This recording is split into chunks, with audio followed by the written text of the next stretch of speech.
जो सर पे रखने को मिल जाए नाल पाके हुजूर, तो फिर कहेंगे कि हाँ ताजदार हम भी हैं। मुसलमानों को मौत से कोई नहीं डरा सकता है। मुसलमान तो मरने के लिए ही पैदा हुआ है। मुसलमानों को शहादत की मौत चाहिए। इसलिए हम जैसे कमजोर लोग गजा के मुसलमानों की अहमियत नहीं समझ सकते हैं। हमको टेंशन है, मगर वहां के लोगों को कोई टेंशन नहीं है। इसलिए टेंशन नहीं है कि वहां की माएँ जब बच्चों को पैदा करती है तो दूध पिलाते हुए ही ये दुआ करते, इलाही मेरे बच्चे को मुजाहिद बनाना, मेरे बच्चे का एक एक कतरा खून इस्लाम के नाम पे बह जाए वो जिंदगी अता फरमाना। मेरी करोड़ों माएँ उन अरब के माओं की धूल के बराबर नहीं है, इसलिए कि मेरी माएँ बुज़दिल बच्चों को जन्म देती हैं और फिलिस्तीन की माएँ बहादुर बच्चों को जन्म देती हैं। उनको मौत से कोई टेंशन नहीं है। अगर इस्राइल ये चाहता है कि हम मौत से डरा देंगे इसे और भूख और प्यास से डरा देंगे, फिर ये लोग सरेंडर कर जाएगा और हमारा मुल्क इस्टेब्लिश कर जाएगा, हम दूसरा अमेरिका बन जाएंगे, ये उसका गधे वाला तस्वुर होगा। अगर मौत से डरना होता तो 70 साल में जो जितने लाख फिलिस्तीनी शहीद हुए, आज के बच्चे फिर दोबारा इस्राइल से पंगा नहीं लेते कि मेरे बाप दादा मर गए हैं हम दोबारा इससे पंगा लेते हैं। 70 साल में यहूदियों का जीना हराम किया फिलिस्तीनों ने, और उन लोगों ने बता दिया कि तू हमें मार के डरा नहीं सकता। उस वक्त तक मेरी नस्लें तुझसे लड़ती रहेंगी जब तक इस्राइल नाम का कोई मुल्क इस जमीन पे रहेगा। और याद रखना, अगर तुम में से कोई बच्चा जिंदा रहा 50 साल तक, आने वाले 50 साल के बाद उन शोहदा का खून रंग लाएगा और इस्राइल नाम का कोई मुल्क इस धरती पे नहीं रहेगा। सबकी वुसअतें, सबकी इंतहा समझते हैं, किसको कितना देना है मुस्तफा समझते हैं। सोच लीजिए मुस्तफा को क्या समझते होंगे हम, उनके दर की मिट्टी को हम दवा समझते हैं। सोच लीजिए मुस्तफा को क्या समझते होंगे हम, उनके दर की मिट्टी को हम दवा समझते हैं। आज से 20 साल कबल एक जमीन गजल पर छिड़ी थी, डॉक्टर राहत इंदौरी ने कह के उस जमीन को और भी ताजा किया था।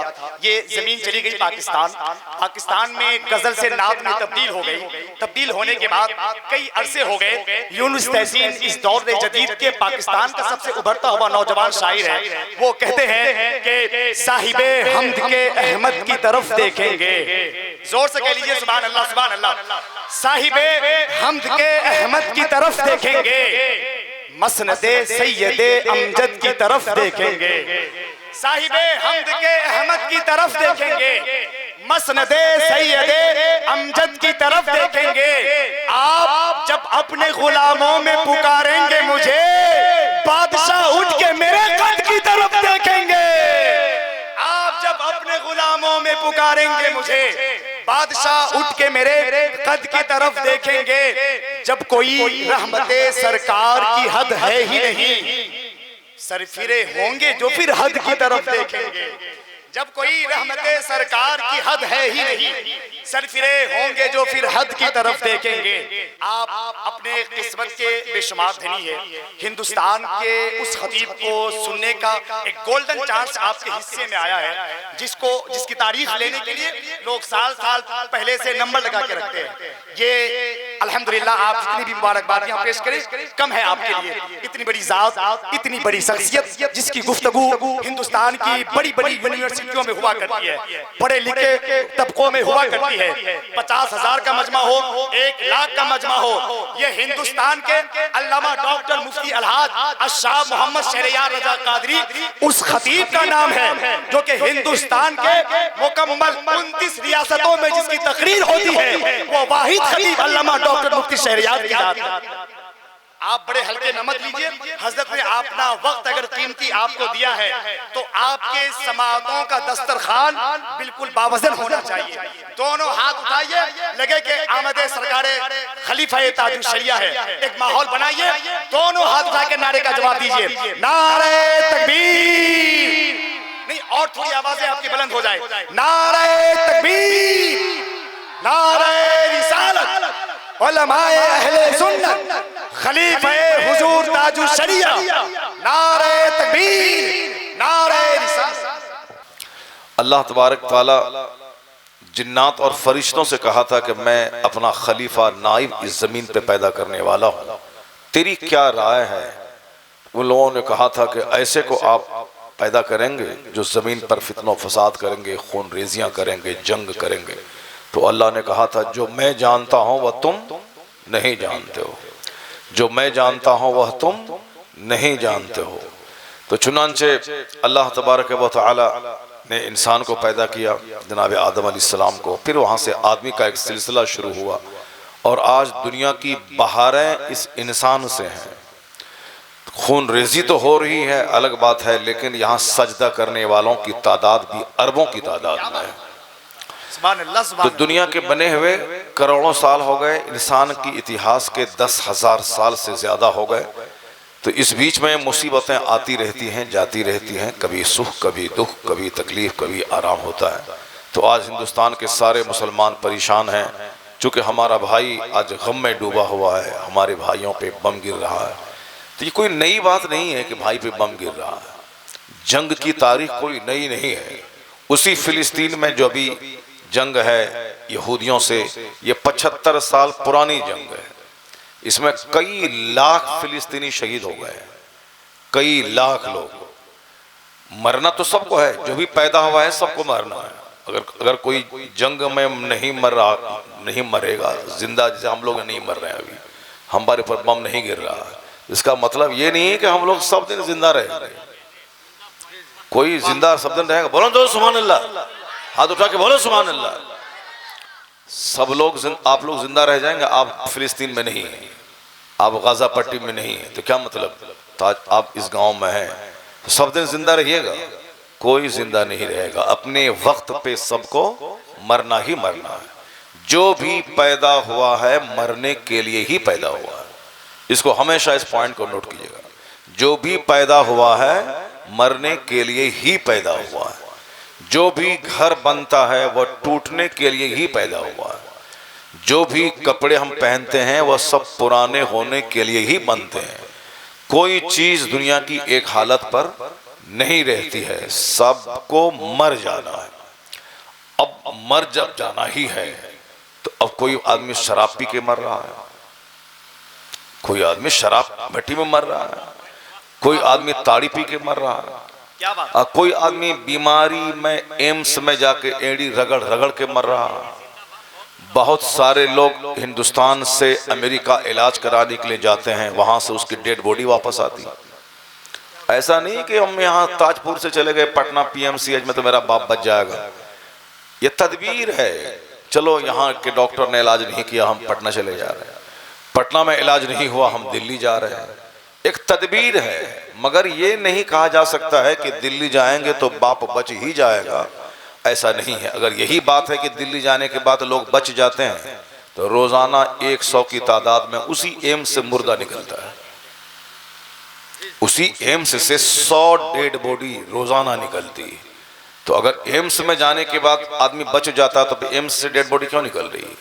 तदबीर है, इलाज करा रहे हैं। वरना बचेगा या जिंदा रहेगा या मरेगा ये अल्लाह को मालूम है। हम लोग गरीब आदमी हैं, हम लोग बिहार से निकले एम्स से चले गए, गाँव देहात से निकले, लोढ़न से निकले पटना चले गए। किसी के पास और ज्यादा पैसा हुआ तो वो बम्बई चला गया, बेंगलोर चला गया। मगर बेंगलोर में जो अरबपति है उसका भाई जब बीमार पड़ता है तो वो अमेरिका इलाज कराने के लिए कैनेडी हॉस्पिटल जाता है। अमेरिका का कैनेडी हॉस्पिटल सबसे बड़ा हॉस्पिटल है, वहाँ वो लेके जाते हैं। तो ऐसा नहीं कि जो यहाँ से अमेरिका गए वहाँ से अच्छा होके आ जाएगा। वहाँ से भी डेड बॉडी इंडिया आती है, वहाँ से भी डेड बॉडी इंडिया आती है अमेरिका के कैनेडी हॉस्पिटल से। हमारे पूर्णिया की एक सब बहुत बड़ी डॉक्टर थी, छू मंतर लोग कहते थे, यानी जिसका हाथ पकड़ लिया वो अच्छा होना ही होना। इस कदर फेमस डॉक्टर थी वो, लेडीज डॉक्टर। जो भी चला गया उसके पास लोग कहते थे बस अब ठीक हो जाओ। मगर उनको कैंसर हुआ, ब्लड कैंसर। वो इलाज कराने के लिए लंदन गई और लंदन से डेड बॉडी भी नहीं आई, लंदन के कब्रिस्तानी में दफन हो गई, वहीं मर गए। आप लंदन जाएं या अमेरिका जाएं, मौत अपने वक्त पे आके रहेगी, मौत अपने वक्त पे आके रहेगी। इसलिए ये ना कहिएगा कि अमेरिका जाते तो बच जाता या एम से लेके जाते तो मेरा बाप बच जाता। वो सबसे कहने सुनने की बात है। हदीस में आया है फला तकुल लौ फ़इन्न लौ तफ्तहु अमल शैतान, यानी लफ्ज़ लौ, लौ मने काश, इन केस, अगर हम लेके चले जाते पटना टाइम पे तो बच गया होता। हदीस में आया है कि ये सब जुमले इस्तेमाल मत करो, ये सब जुमले शैतानी सोच के दरवाजे खोलते हैं। यानी तकदीर पर ईमान लाना मुसलमान होने के लिए ज़रूरी है। अब अगर कोई ये कह दिया कि हम ऐसा कर लिए होते तो बच गया होता, इसका मतलब है कि इस बंदे का ईमान तकदीर पर कमज़ोर हो रहा है। इसलिए हुजूर ने कहा कि लफ्ज़ इन केस लौ मत बोला करो, ये बोलो कि जो अल्लाह ने चाहा हुआ। सुभान अल्लाह, जोर से बोले सुभान अल्लाह। जो अल्लाह ने चाहा हुआ और जो अल्लाह चाहता है होता है, बस यही बोला करो। माशा अल्लाह कान, जो अल्लाह ने चाहा हो गया। इसलिए कहा गया है कि हम जब भी मुसीबत आए तो ये मत बोलो कि ऐसा क्यों हो गया, सीना मत पीटो, बोलो इन्ना लिल्लाहि व इन्ना इलैहि राजिऊन। हम सब अल्लाह के लिए हैं और अल्लाह ही की तरफ हमें लौट के जाना है। हम अल्लाह के ही पैदा किए हुए हैं, अल्लाह की तरफ लौट के जाना। तो मैं कह रहा था कि लोग तदबीर करते हैं, कैनेडी हॉस्पिटल जाते हैं, PMCH जाते हैं, मगर वहाँ से डेड बॉडी वापस निकलती है। तो कोई हॉस्पिटल में मर रहा है, कोई रास्ता चलते एक्सीडेंट करके मर रहा है। अभी तो 4-10 दिन पहले बनारस एक टीम आई थी उत्तराखंड से, अपने हिंदू धर्म के मुताबिक विसर्जन वगैरह क्या करने के लिए आए थे। वो लोग 9 आदमी आए थे और रास्ता जब लौट गए बनारस से तो 9 आदमी कार एक्सीडेंट में सारे के सारे स्पॉट डेथ कर गए। सुबह का टाइम था और सारे के सारे मर गए।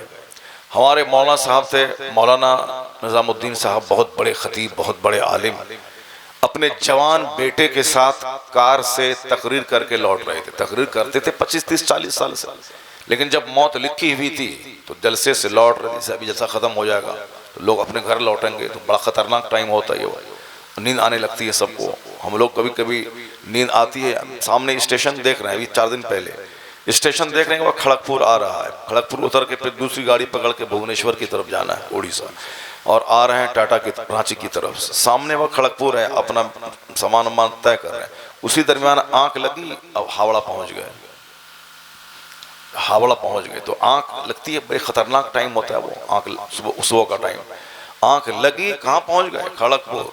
वो ट्रेन जो टिकट था वो ट्रेन छूट गई। अब फिर 4-5 घंटे बर्बाद हो गए हमारे, सिर्फ 1 मिनट की झपकी की वजह से 5 घंटे बर्बाद हो गए। बहुत खतरनाक टाइम होता है वो। फिर वापस हम वहाँ से आए, दूसरी ट्रेन पकड़ के गए।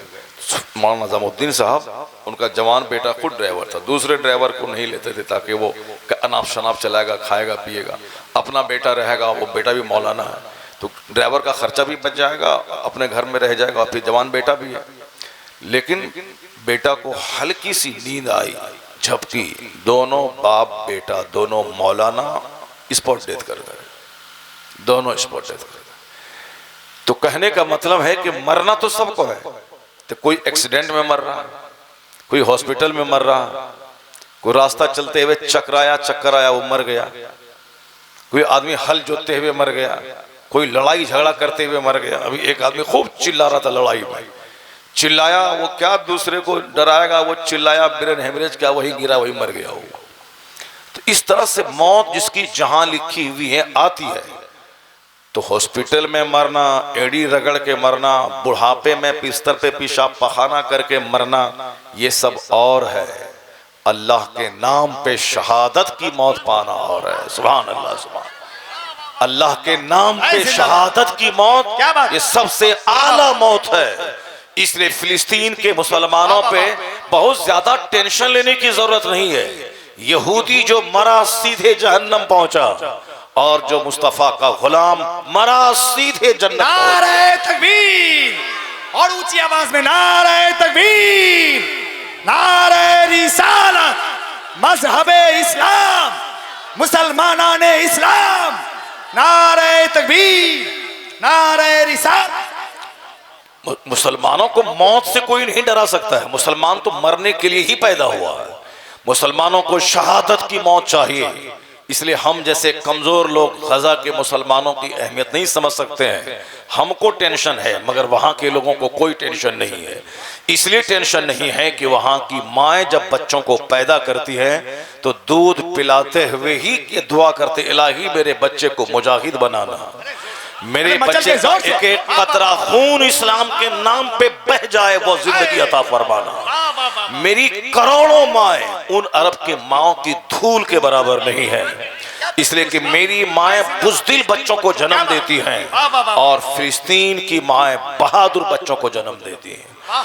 उनको मौत से कोई टेंशन नहीं है। अगर इस्राइल ये चाहता है कि हम मौत से डरा देंगे इसे और भूख और प्यास से डरा देंगे, फिर ये लोग सरेंडर कर जाएगा और हमारा मुल्क इस्टेब्लिश कर जाएगा, हम दूसरा अमेरिका बन जाएंगे, ये उसका गधे वाला तस्वुर होगा।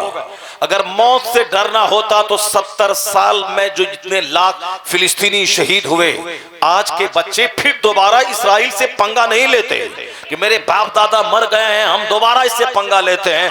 70 साल में यहूदियों का जीना हराम किया फिलिस्तीनों ने, और उन लोगों ने बता दिया कि तू हमें मार के डरा नहीं सकता। उस वक्त तक मेरी नस्लें तुझसे लड़ती रहेंगी जब तक इस्राइल नाम का कोई मुल्क इस जमीन पे रहेगा। और याद रखना, अगर तुम में से कोई बच्चा जिंदा रहा 50 साल तक, आने वाले 50 साल के बाद उन शोहदा का खून रंग लाएगा और इस्राइल नाम का कोई मुल्क इस धरती पे नहीं रहेगा। नारे तकबीर, नारे रिसालत, हजरत अल्लामा डॉक्टर मुफ्ती शहरयार रजा कादरी। डर जाए कोई यहूदी को तो मौत से बहुत डर है। यहूदी अपने लंबी जिंदगी की तमन्ना करता है। कुरान शरीफ सूरह बकरा में आया है कि ये लोग 1000 साल की जिंदगी की तमन्ना करते हैं। यहूदी को बहुत मौत से बहुत डर लगता है, उसे बहुत लंबी जिंदगी जीने का शौक। वही हाल हिंदुस्तान के हिंदुओं और मुशरिकों का भी है, इन्हें भी मौत से बहुत डर लगता है। यही हाल क्रिश्चियनों का भी है, उन्हें मौत से बहुत डर लगता है। मगर फिलिस्तीन के बच्चे से कोई पूछे कि जिंदगी क्या है, वो जिंदा रहने से ज्यादा रब के नाम पर मरने को तरजीह देता है। मुट्ठी भर फिलिस्तीनी है, मगर पूरी दुनिया के यहूदी और नसारा को हिला के रख दिया। हम अपनी जिंदगी पर उनकी शहादत को तरजीह देते हैं कि मेरा जिंदा रहना, खाना पीना, मर जाना। मगर हमसे कोई इस्लाम का बहुत बड़ा काम नहीं होने वाला। हमारे जो लोग जी रहे हैं, जितनी लंबी उम्र जिएंगे उतना ही गुनाह उसको होगा। झूठ बोलेंगे, शराब पिएंगे, ताड़ी पिएंगे, दूसरों को सताएंगे, मार खाएंगे, हराम माल कमाएंगे, हराम खाएंगे। जितनी लंबी जिंदगी उतना ही टेंशन, उतना ही गुनाह होगा। लेकिन फिलिस्तीन के वो शोहदा किस किस्मत हैं जो मरना तो था ही, उसको एक न एक दिन, चाहे 50 साल के बाद मरे या 80 साल के बाद मरे, लेकिन वो दुश्मनों की तलवार की जद में आके अल्लाह के लिए मरे हैं। इसलिए जो मर गए बगैर किसी हिसाब किताब के सीधे मुस्तफा के पड़ोस में जन्नत पहुंच गए। नारे तकबीर। तो हमें उन शोहदा पे, उन शहीदों की लाशों पे फख्र है। हॉस्पिटल पे बम गिराया, बम गिराने वाला जालिम है, कमीना है, खसीस है, कुत्ता है, रजील है। अल्लाह ने तो यहूदियों को रजील कर ही दिया, इनके बाप दादाओं को अल्लाह ने बंदर बना दिया था। यह लोग पहले भी नाफरमानी कर चुके हैं। यहूदी लोग जो इसराइल का जो बम छोड़ने वाला है, ये वही हैं जो बंदरों की नस्ल से हैं कि बाप दादा को अल्लाह ने बंदर बना दिया था। वह लोग अल्लाह की बात नहीं माने तो उसे पूरी टीम को बंदर बना दिया। वह लोग बंदर बने हैं, वह लोग उसकी शक्ल सूरत को अल्लाह ने बिगाड़ दिया है। वो उन पर जिल्लत रुसवाई की मार पड़ी है। वो अभी कुछ साल पहले हिटलर ने मारा, कई लाख यहूदी बुरी तरह काटे गए। जब पूरी दुनिया में कहीं जगह नहीं मिली, तब अंग्रेजों की मदद से इसराइल पे उन्होंने कब्जा किया। अरब की जमीन हड़प करके वो अपना एक मुल्क बना लिया है और सोचा कि हम बहुत बड़ा बन गए। और अभी वो बहुत मस्ती में था और हमेशा चुपके से इसराइल फिलिस्तीनियों को मार रहा था। मगर उसके नौजवानों की जुर्अत को मैं सलाम करता हूँ। सोचा था कि शायद ये मुसलमान सो गया है, अब धीरे धीरे मैं यहूदियों को लाके नई बस्ती बसा के अपना इसराइल स्ट्रॉन्ग कर लूं। उसके बाद मिस्र पे, लिबनान पे, उसके बाद शाम पे, इराक पे, सऊदी अरबिया पे बुरी निगाह डालूं। उन नौजवानों ने अरब के वो हिजड़े जो अमेरिका के गुलाम हैं, उन हिजड़ों को बता दिया कि सलमान तुम्हारा बाप दादा खाए पिए मर जाए, तुम मर जाओ, सड़ जाओ, जहन्नम चले जाओ। ये मत समझना कि हम इसराइल की गुलामी करके और हमारी सल्तनत बाकी रहेगी। तुम मरो, सड़ो, गलो, मगर फिलिस्तीन के मुजाहिद इसराइल को जीने नहीं देंगे। और अरब पे जो बुरी निगाह उसकी है, उसकी आंख फोड़ डालेंगे। तो तुम खाओ पियो मर जाओ, और हम जीने के लिए नहीं पैदा हुए हैं, हम इन यहूदियों को मार के इस्लाम को इज्जत देने के लिए पैदा हुए हैं। वाह वाह वाह, नारे तकबीर, नारे रिसालत, मुजाहिदाने इस्लाम। ये कुवैत का हिजड़ा जिसने सद्दाम हुसैन को मरवाया अमेरिका को बोला के, तो जो जाबिरू सबाह उस टाइम में था वो हिजड़ा अभी जिंदा है क्या? चला गया। मगर सद्दाम हुसैन शेर की मौत मरा और वह हिजड़ा अमेरिका का तलवार चाटते हुए मर गया। तो शेर बन के मरना और है और काफिरों का तलवार चाट के मरना और है। टीपू सुल्तान ने आज से 200 साल पहले कहा था, जब अंग्रेजों की फौज उसकी सल्तनत में दाखिल हुई श्रीरंगपट्टनम में, और ऐसे दाखिल नहीं हुई बल्कि कोई गद्दार था टीपू सुल्तान का, जिसने अंग्रेजों को बताया कि ये जो दीवार है दरियाए कावेरी के किनारे वाटर टैंक के पास दीवार कमजोर है, सुबह के वक्त में सारे लोग गफलत में रहते हैं, तुम आना, वो दीवार बड़ी कमजोर है, वहां थोड़ी सी मेहनत करोगे दीवार टूट जाएगी, अंदर घुस जाना। ये कौन बताया? टीपू सुल्तान का जो नमक खाने वाला था, उसी ने अंग्रेजों को उस दीवार की कमजोरी का पता बताया। तो अंग्रेज दरियाए कावेरी पार करके उसी वाटर टैंक की दीवार को थोड़ा सा हमला किया, दीवार टूटी, अंदर घुस गया। जब अंदर घुसा तो टीपू सुल्तान अपनी जगह अपने महल में थे, और जब अंग्रेज घुसा तो लोगों ने कहा कि अंग्रेज घुस गए। तो टीपू सुल्तान ने तलवार उठाई और अंग्रेजों से जिहाद करने के लिए निकले, और जिंदगी का वो आखिरी दिन था टीपू सुल्तान का, क्योंकि अंग्रेज वहां घुस गए। अंग्रेजों ने पेशकश की कि तुम सरेंडर कर जाओ, तुम खाओगे पियोगे आराम से चैन से रहोगे, हुकूमत हम करेंगे और तुम्हारे खाने पीने का आराम से इंतजाम हम करते रहेंगे, मगर सल्तनत हमारी होगी, तुम सरेंडर कर जाओ। टीपू सुल्तान अगर सरेंडर कर जाता, आराम से खाता पीता, कत्ल नहीं किया जाता, अपना आराम से खाता पीता, तो क्या मतलब वो 100 साल तक जिंदा रहता हो, 1000 साल तक। टीपू ने कहा कि ऐसा नहीं होगा कि मैं बुज़दिल बनकर तेरे रहमो करम पे जिंदा रहूं और खाऊं और पीऊं। गीदड़ों की 100 साल से शेर की एक दिन की जिंदगी बेहतर है। टीपू सुल्तान ने क्या कहा? गीदड़ों की 100 साल की जिंदगी से शेर की एक दिन की जिंदगी बेहतर है। टीपू ने तलवार उठाई और अंग्रेजों से जिहाद किया, कई अंग्रेजों को जहन्नम पहुंचाया। आखिर में असर के वक्त में टीपू सुल्तान हजारों जख्म सीने पे खाने के बाद 1799 में शहादत का जाम पिया। शेर की तरह शहादत की मौत मिली तो आज तक टीपू जिंदा है। टीपू से लोगों को रोशनी मिलती है, लोगों के खून में गर्मी पैदा होती है, और जिन अंग्रेजों ने उनको मारा वो अंग्रेज जलील हो गए, मर गए, सड़ गए, कोई नहीं जानता है। मगर जो शेर की एक दिन की जिंदगी गुजारा और शहादत की मौत हासिल कर ली, वो हिंदुस्तान का हीरो, किंग ऑफ मैसूर, शेरे मैसूर टीपू सुल्तान बन गया।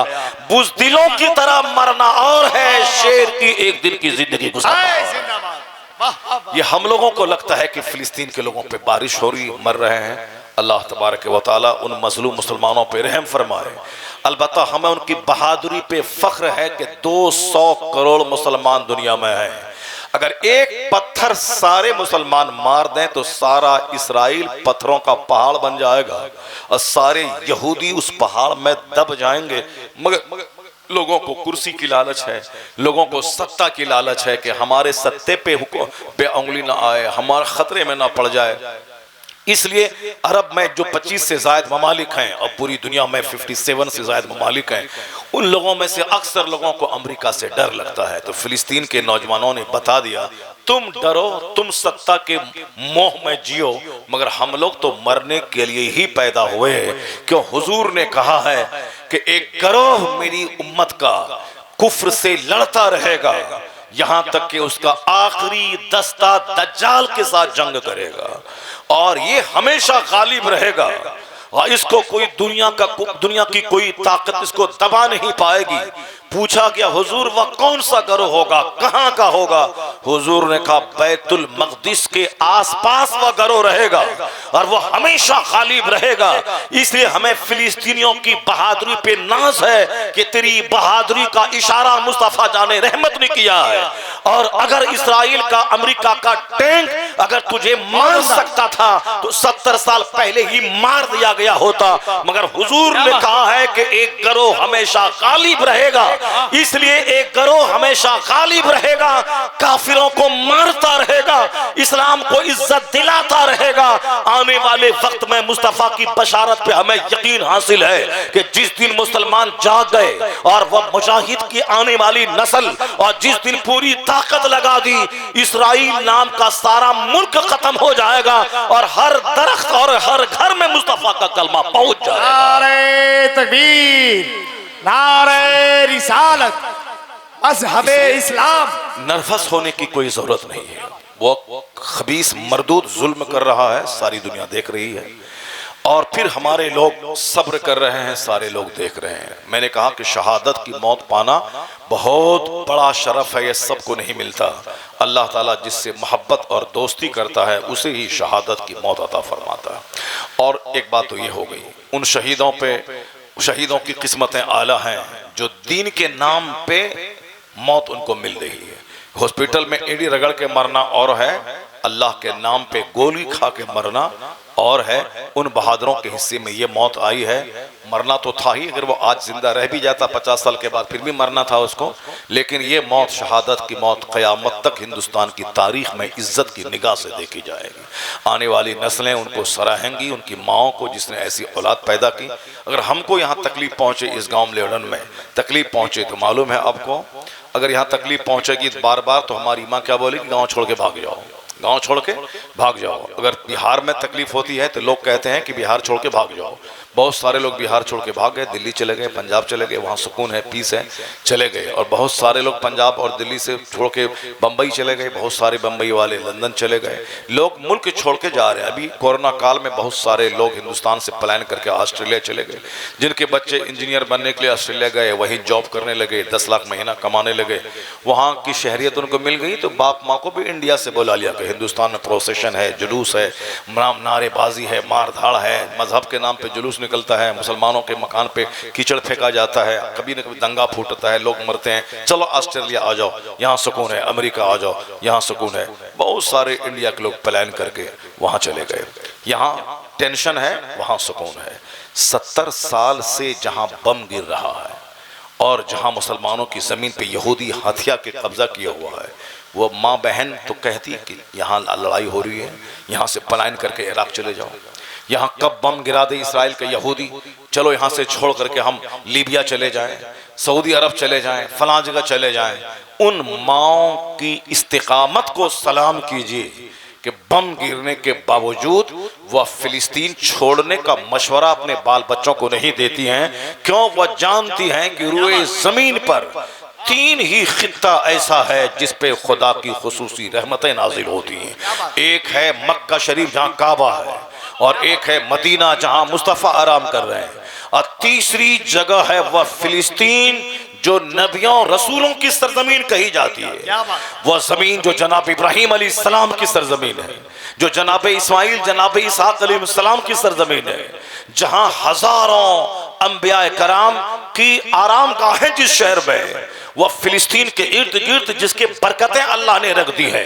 शहीदों की जमीन, नबियों की जमीन, वलियों की जमीन, सालिहीन की जमीन, सिद्दीकीन की जमीन, और सबसे बड़ी बात इमामुल अंबिया की, सारे नबियों की इमामत की सरजमीन, और मुस्तफ़ा के वहां से सफर मेराज शुरू करने की सरजमीन, और सबसे आखिरी बात कि क़यामत जो कायम होगी वो वही फिलिस्तीन की सरजमीन। इसलिए वहां की माएँ कहती हैं मेरे बच्चे जख्मी हो जाएं, शहीद हो जाएं, मगर नबियों की जमीन को छोड़कर कहीं नहीं जाना है। मरना तो है ही, तो हमें क्यों मरना इंडिया पाकिस्तान में, हमें इसी फिलिस्तीन की नबियों की जमीन पे मर जाना है, बरकत हासिल कर। नारे तकबीर, नारे रिसालत। उनकी हिम्मतों को दाद देना होगा, उनकी इस्तिकामत, स्टेबिलिटी को दाद देना होगा। आज यहाँ थोड़ा टेंशन हुआ, हम शहर छोड़ना चाहते हैं, मगर वहाँ 70 साल से इसराइली जुल्म वहाँ की औरतें, वहाँ के बच्चे सह रहे हैं, मगर एक भी कोई मुसलमान छोड़ के भागा नहीं है फिलिस्तीन। ये है उसमें और हम में यही फर्क है। हम लोग खाने के गुलाम, हम लोग कपड़े के गुलाम, हम लोग मकान के गुलाम, हम लोग साहब हिंदुओं का तलवा चाट करके नौकरी हासिल करके नौकरी करने का गुलाम, हमारे पास कोई क्वालिटी ही नहीं है। हम लोग क्या उसकी मौत पे तरस खाएंगे? अपने आप पे नादिम और शर्मिंदा हो कि जब वहां का बच्चा बच्चा शेर दिल है, उनकी मौत पे वहां की माएं मातम नहीं करती हैं। उन माओ को फख्र होता, चलो मेरा लाल खुदा के नाम पे काम आ गया, उनको फख्र हासिल है, तो कम से कम मुझे मेरे सीने को भी हिल जाना चाहिए। उनके लिए नहीं रोए, हम अपनी जहालत पे रोए, हम अपनी शरारत पे रोए, हम अपनी बदअमली पे रोए, हम अपनी मुनाफिकत पे रोए, हम अपनी दोगलापनी पे रोए, हम काफिरों की तलवार चटाई पे रोए, हम अपनी मस्जिद की वीरानी पे रोए, हम अपनी दरसगाहों के उजाड़ने पे रोए, हम अपनी नाफरमान जिंदगी पे रोए। अगर हम रोएंगे अपने आप पे, अगर दिल मेरा जिंदा हो गया, उन फिलिस्तीनियों की बहादुरी की खैरात मिल गई, तो हम जलील होके यहां नहीं रहेंगे, बल्कि दुनिया के हर खित्ते में मुस्तफा के गुलामों को सम्मान भी मिलेगा, इज्जत भी मिलेगी, हुकूमत और खिलाफत भी मिल जाएगी। वाह वाह वाह। हुकूमत ऐसे नहीं मिलती है कि गर्दनें कटती हैं तब सल्तनत मिलती है। जिन लोगों ने हिंदुस्तान पे कब्जा किया आज से बहुत पहले, ऐसा नहीं कि वो आ गया, यहाँ के लोगों ने लाल कारपेट बिछा दिया और आप हिंदुस्तान के हाकिम बन गए। नहीं, उन्होंने अपने हजारों लालों को कटवाया तब हिंदुस्तान पे कब्जा किया है। चाहे लोधी खानदान हो, चाहे मुगल खानदान हो, चाहे कोई भी हो, पहले कटवाते हैं अपनी गर्दनें, तब जाके वो सल्तनत करते हैं। तो हुकूमत करने के लिए गर्दन कटवाने का जज्बा रखना पड़ेगा। और यहाँ तलवा चाटना के दूसरों के मुल्क में रहते हैं, नाज बर्दारी करनी होगी। अगर हमने कुछ बोला तो हमको जेल में डाल दिया जाएगा। ऐसे बुजदिल जो कुछ बोला जेल में डाल दिया और सब डर गया और सबको डरा दिया, तो सारे दिन तेरी आने वाली नस्लें गुलाम बन के रहेंगी, हाकिम कभी नहीं बन पाएंगी। हाकिम तो उनकी नस्ल बनती है जिनका बाप दादा फांसी के फंदे को मुस्कुराते हुए चूम लेता है, जिसको कुर्बानी का जज्बा होता है, उसी की आने वाली नस्लें मुस्कुराती हैं, हुकूमत करती हैं। उन फिलिस्तीनियों से हिंदुस्तान के 40 करोड़ मुसलमानों को सबक हासिल करना चाहिए था। हम अमन की बात करते हैं, सुकून की बात करते हैं, वहां के मजलूमों से मुझको हिमायत है। इसराइली आतंकवादी की मजम्मत करते हैं, हमारा ये जिगर है। बाकी नरसिंहानंद वो इसराइल में जाना चाहता है, तो हम तो कहते हैं कि इसराइल वाला तुम वीजा दे दो, उसको वीजा दे दो, वो 70 चेला चपेटा समेत वो चला जाए, और हमारा फिलिस्तीन का छोटा मुजाहिद इसका इंतजार कर रहा है। तुम जाओ, सबों को वही धसा देगा और वही तुम्हें जला के राख कर डालेगा। तुम जाओ, अगर हिम्मत है, माँ ने दूध पिलाया है, अगर तुम वाकई मर्द है तो तुम चले जाओ। हम भी तेरी तरफ से पैरवी करते हैं कि हिंदुस्तान की गवर्नमेंट भी वीजा दे दे और इसराइल की गवर्नमेंट वीजा दे दे, और तुम वहां जाके बसो, मेरा बच्चा तेरा इंतजार कर रहा है, मेरा बच्चा तेरा इंतजार कर रहा है। तुम वहां जाओ, बसो जाकर के, वहां जालिमों का साथ दो, आतंकवादी का साथ दो, हॉस्पिटल पे बम गिराने वाले कुत्तों का तुम साथ देने के लिए जाओ। ये तो अपने अपने जिगर की बात है। कोई उन मजलूम मुसलमानों की हिमायत में बोलता है और कोई आतंकवादी इसराइल की जारहियत का साथ देने के लिए इसराइल जाना चाहता है। इसी से अंदाजा लगा ले कि तेरा जमीर कितना काला है, तेरी सोच कितनी काली है, तेरा दिल कितना काला है। और ये खसीस और रजील मुस्तफा के खिलाफ जबान खोलता है। ये जाहिल दी ग्रेट, ये पाखंडी क्या जाने मुस्तफा कौन है। तुम जैसे लोग मुस्तफा और मुस्तफा के मजहब को क्या समझो। अमेरिका यूरोप के दानिश्वरों से पूछो कि मुस्तफा कौन है। यूरोप का दानिश्वर कहता है all standards by which human greatness may be measured is anyone greater than he. इन जैसे नरसिंहानंद जैसे लाखों आदमी को पांव के नीचे रखने वाला और करोड़ों को पढ़ाने लिखाने वाला, पूरी दुनिया में जिसकी तूती बोलती है, हर यूनिवर्सिटीज में जिसकी किताबें चलती हैं, उन लोगों ने मुस्तफा के बारे में क्या किस ख्याल का इजहार किया। तुम कहता है मोहम्मद और मोहम्मद के लोगों ने, जिहादी इन्होंने मारधाड़ का माहौल पैदा किया है। बंदे बंदर 200 साल के अंदर जो डबल विश्व युद्ध हुआ, first world war, second world war, उसमें 8 करोड़ से ज्यादा लोगों की हत्या हो गई। ये हत्यारे कौन थे? अमेरिका, यूरोप और रूस और चाइना, जापान के लोगों ने 8 करोड़ लोगों को 2 जंग में मार दिया। और 1400 साल के अंदर मुसलमान जो शहीद हुए इस्लाम के नाम पे और काफिरों को जो कत्ल किया गया इस्लाम के नाम पे, उसकी तादाद हजारों में है, लाखों में भी नहीं पहुंचेगी। और तुमने 100 साल में 8 करोड़ लोगों को ज़बह कर दिया, ये first world war, second world war में। तो तुम्हारी इस जंग को इस्लाम के जिहाद से क्या रिश्ता नाता है? इस्लाम का पाकीज़ा जिहाद 1400 साल में कई हजार लोग मारे गए और तुम्हारी 100 साल की जंग में 8 करोड़ से ज्यादा लोग मारे गए। पता ये चला कि इस्लाम मारने धारने वाला मजहब नहीं है, इस्लाम तो रास्ते से रोड़े हटाने वाला। वो कोई बीवी बाल बच्चों पे हमला करे और अगर मैं हाथ जोड़ के बैठा रहूं कि मेरी बीवी पे कोई जालिम हाथ उठा रहा है, नहीं लड़ना चाहिए, सारी दुनिया बोले कि यह बुज़दिल है, यह हिजड़ा है कि बीवी पे लोगों ने दस्तदराजी की और यह मुंह तक रहा है कि लड़ना नहीं चाहिए। अगर कोई डकैतों का टेना तोड़ दे, लोग बुज़दिल नहीं, उसे बहादुर कहेंगे कि माल की हिफाजत कर रहा है, अपनी बीवी बच्चों की हिफाजत कर रहा है। तो अपना डिफेंस करने को कोई बुरा नहीं कहता। तो इस्लाम का जो जिहाद का तस्वुर है, यह डिफेंस करने का है, अपनी तरफ से पहल करके दुश्मनों के नहीं मारने का है, डिफेंस करने का है। 70 साल से इसराइल जुल्म सह रहे हैं, तब जाके इन्होंने उन जालिमों पे रॉकेट दागा है। ऐसा नहीं कि अचानक दाग दिया, वो रोजाना मारता है, इसलिए उन्होंने गुस्से में आके उन जालिमों को औकात बताने के लिए रॉकेट दागा है। 70 साल जुल्म उस पे हो रहा है। तो यह डिफेंस है, यह ऑफेंस जुल्म नहीं है। तो ऑफेंस जुल्म है, डिफेंस करना सबका हक होता है। तो इस्लाम इसी पे जोर देता है। फर्स्ट वर्ल्ड वार में 8 करोड़ लोग सेकेंड वर्ल्ड वार में मारे गए, उसका इस्लामी जिहाद से कोई रिश्ता नाता नहीं है। मगर यह जालिम बोलता है कि इस्लाम मारने धारने का मजहब है। सुनो, तुम्हारी सोच गंदी है, इसलिए तुम ये बोलता है। डॉक्टर लामार्टिन जैसा विद्वान पढ़ा लिखा आदमी कहता है, all standard by which human greatness may be measured is anyone greater than he. क्या मुस्तफा की शान यूरोप का डॉक्टर लामार्टिन बयान करता है कि इंसान की अजमतों को जांचने का, परखने का जितना भी मेजरमेंट है, जितनी कसौटी है, जितना मेयार है, उन सारी कसौटी पे जांचो कि कौन इस धरती का सबसे महानतम इंसान है। सारे स्टैंडर्ड्स को ले आओ, सारे पैमानों को ले आओ, सारी कसौटी ले आओ। डॉक्टर लामार्टिन कहते हैं तारीख में कोई शख्स नहीं मिलेगा जो मुस्तफा से बड़ा कहा जा सके। Is anyone greater than he? क्या है कोई इतिहास में जो मुस्तफा से बड़ा हो सके? वो कहते हैं नहीं मिलेगा। जिस कसौटी पे तौल लो, हर एतबार से मुस्तफा लाजवाब ही करार दिए जाएंगे। इसी को आला हजरत ने कहा कि सारे ऊंचों में ऊंचा समझिए जिसे, है उस ऊंचे से ऊंचा हमारा नबी। सारे अच्छों में अच्छा समझिए जिसे, है उस अच्छे से अच्छा हमारा नबी। ये लोग क्या जाने मुस्तफ़ा कौन है? यूरोप के दानिश्वर से पूछिए मुस्तफ़ा कौन है। जरा जोर से बोले सुभान अल्लाह, हाथ उठा के बोले सुभान अल्लाह। हुजूर की तारीफ उन दानिश्वरों की ज़बानी सुनिए, वह लोग क्या कहते हैं। और ये नरसिंहानंद जैसे जालिम क्या जाने कि हुजूर कौन है। इनको तो सिर्फ 2 रोटी खाना है, हिंदुओं के बीच इनको हीरो बनना है, कोई हुनर तो आता इसको है नहीं, सिर्फ अपने लोगों को भड़काना, उससे 2 पैसे कमाना, रोटी खाना, यही काम है इसका।